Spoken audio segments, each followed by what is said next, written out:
YouTube, what's going on? It's Jeremiah Cregan here with another tutorial video for you guys. Got a new camera. This is the first video that I've shot on it, so I apologize ahead of time for the autofocus in and out, but I'm still gonna put it up, still gonna talk over it here and go through it with you guys. So let's go.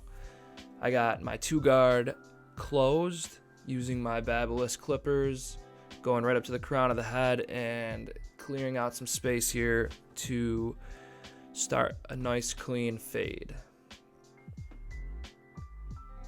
It's not really taking too much off. This client got his hair cut maybe 3 weeks ago, doing a skin fade, but I'm just going up to the crown, parietal ridge area of the head and clearing out any loose hairs that we got there. So I got my 1.5 now, and I got it on closed. You can see it's creating a little bit of a line there. So I open up that lever, and I'm just going to use the corner of the blade and C flick out motion to soften that line.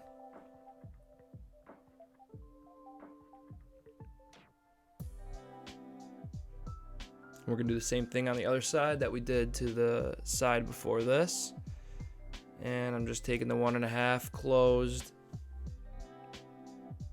bringing it up, and then opening the lever and blending that 1.5 into that 2.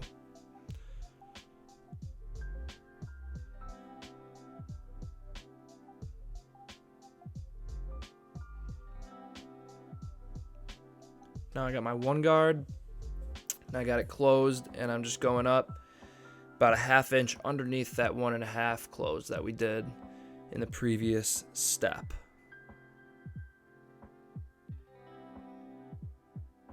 Just clearing out all that hair. Got the 1-guard still closed, and you can see I'm just kind of clearing out all the hair underneath that. Pretty much reverse stacking guards, and when I say that, stacking guards would be, your 1 closed, 1 open, 1.5 closed, 1.5 open, 2 closed, 2 open. That's stacking guards. Reverse stacking would just be fading the opposite down. So that's basically what I'm doing here. I started with my 2 closed, went to the 1.5 open, 1.5 closed, 1 open, 1 closed. So I'm just reverse stacking those guards down to a 1, and then I'm going to put in my initial bald guideline. You'll see that next. But here I just have the lever open. That's a 1-guard on the clipper, and I'm just softening that line of the 1 closed that we did before this. Using the corner, flicking out, trying to leave light guidelines and get this, as clean as I can before I start my skin fade. And see, this is what I mean with the autofocus. It kept going in and out. I thought I had it on manual. I didn't. So just a little bit of a learning curve. I will reshoot this client's haircut next time I cut him and post that one instead. But in the meantime, figured there's still some value to be gained from this, so I'm going to put it up. And here we are putting the initial guideline in, dropping it down a little bit in the back.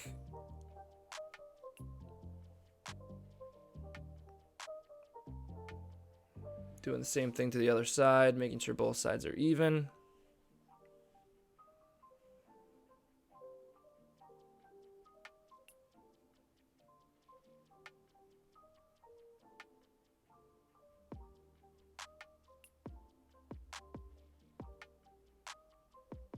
Just clearing out any hair underneath this initial guideline.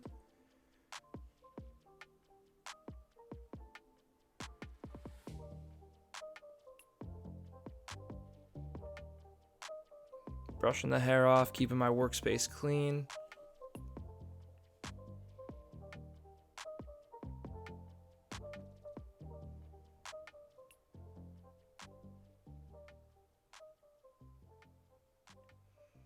Pulling the skin tight as well with my thumb there. You can see just getting that hair to stand up.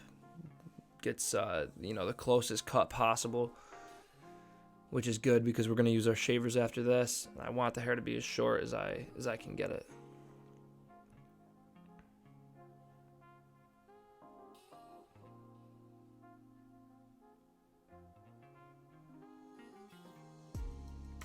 Here we are, the shavers.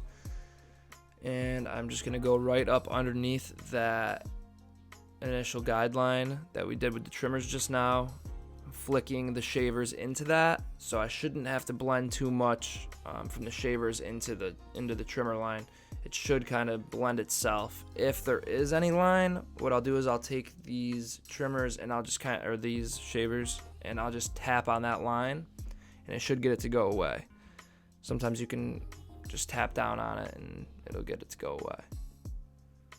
But again, with this step, also pulling the skin tight is key. You really want to get this as close as you can. You don't have to press too hard with these, but you want to apply some pressure.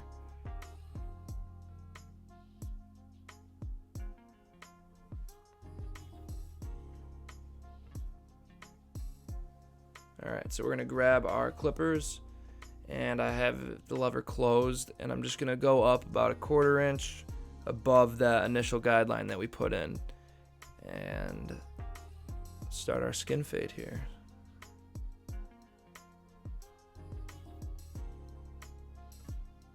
With skin fades, you always want to remember to brush the hair off of the client, because you really want to see what you're doing when you're cutting. If you leave a bunch of loose hairs on there, it's going to be really hard for you to tell where there are dark spots and where there are not. Especially for newer barbers, I remember myself, I would be so caught up in making sure the fade was nice and that I was following my process and that I was doing all these things that I'd forget to brush off the client and be able to really see my work. So that's something to keep in mind if you're newer to barbering. Really want to keep that workspace clean, especially on skin fades. So here we got the lever on open, and I'm just bringing it up, again, about a 1/4 inch, 1/2 inch up from the 0 line. And you just saw me kind of hit the lever into the middle, and I'll clean up any spots that I think need to be cleaned up between that 0 and that open.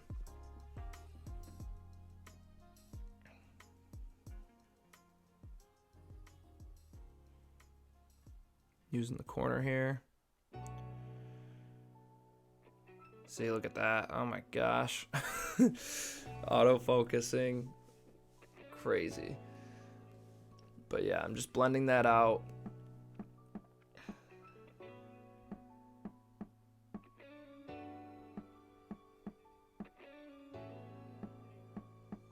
Using the corner, flicking out. But you can see the fade's really coming along nice here. I tried to speed this part up so that no one got nauseous watching this, but I guess I could have sped it up a little bit faster, but that's alright. Doing the best I can with what I got here.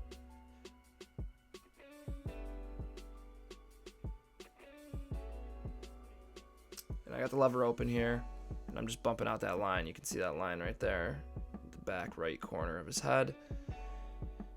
And that just started to disappear here with the open. Yep. So now I threw the half guard on there. So I got my half guard on my clipper, and what I do here is I really just clean up and detail the fade. I'm going to go in and use the corner of my blade. I'm going to use the clipper at different angles, cutting in different directions, just clean it up as best as I can, and I do that with all my fades. A little bit of clipper over comb to create some shape. Blend in some of that bulk.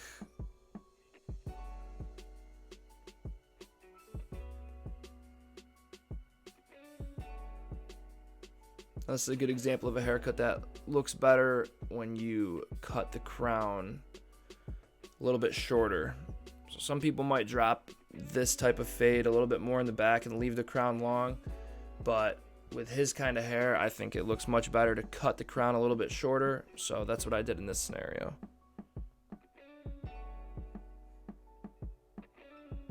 And again, just doing the same thing to this side that we did to the other.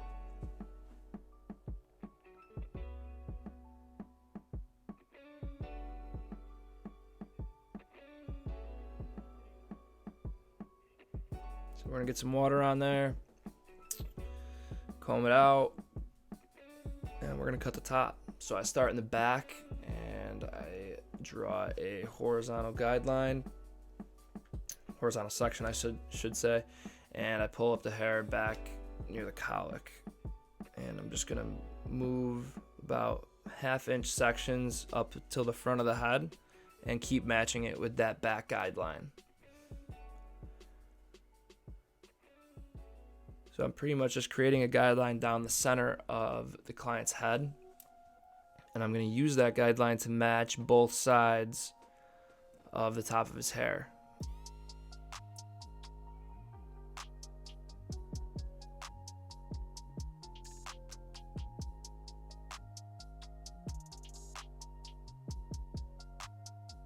So just matching section to section.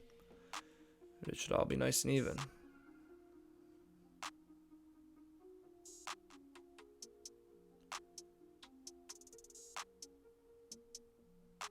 And this is me kind of cross-checking the middle. I just pull the hair up at a little bit of an angle, and then once I know that's all even, I can go ahead and cut the rest of the top.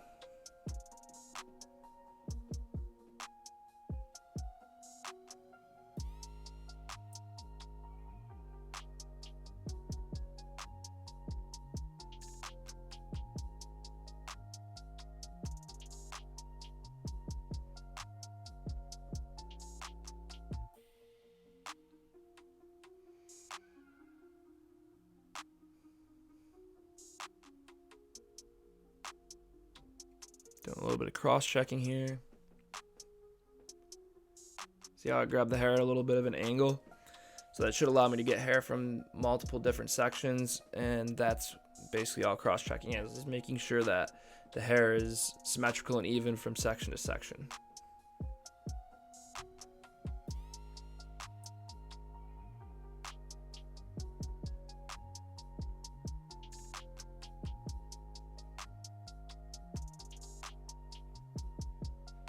This is me just matching up the top to the sides, making sure we got a seamless transition, and you can see it's coming along pretty nice. Just gonna give this a little bit of a blow dry.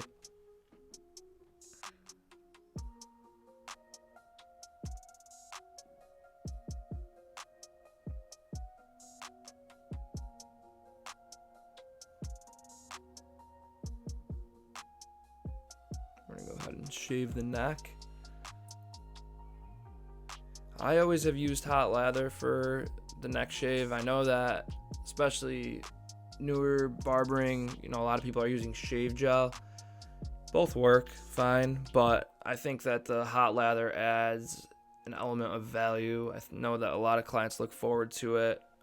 It's a very traditional way of barbering. I really like it, and I think it serves the same purpose, just a little bit more value. That's my opinion, but I know that a lot of clients have said that to me as well. So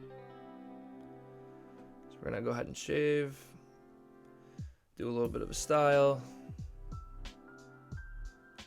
comb those hairs in the front towards the client's forehead, and I'm just trimming with scissors.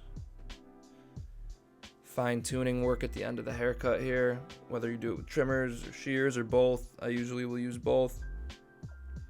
Just getting out any little imperfections, softening any lines, dark spots.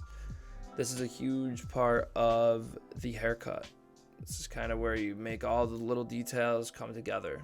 You know, all the work you did for the last 29 minutes, this last minute, this is what makes it all come together. So, and here I am just softening up maybe a line back here, probably the trimmer line.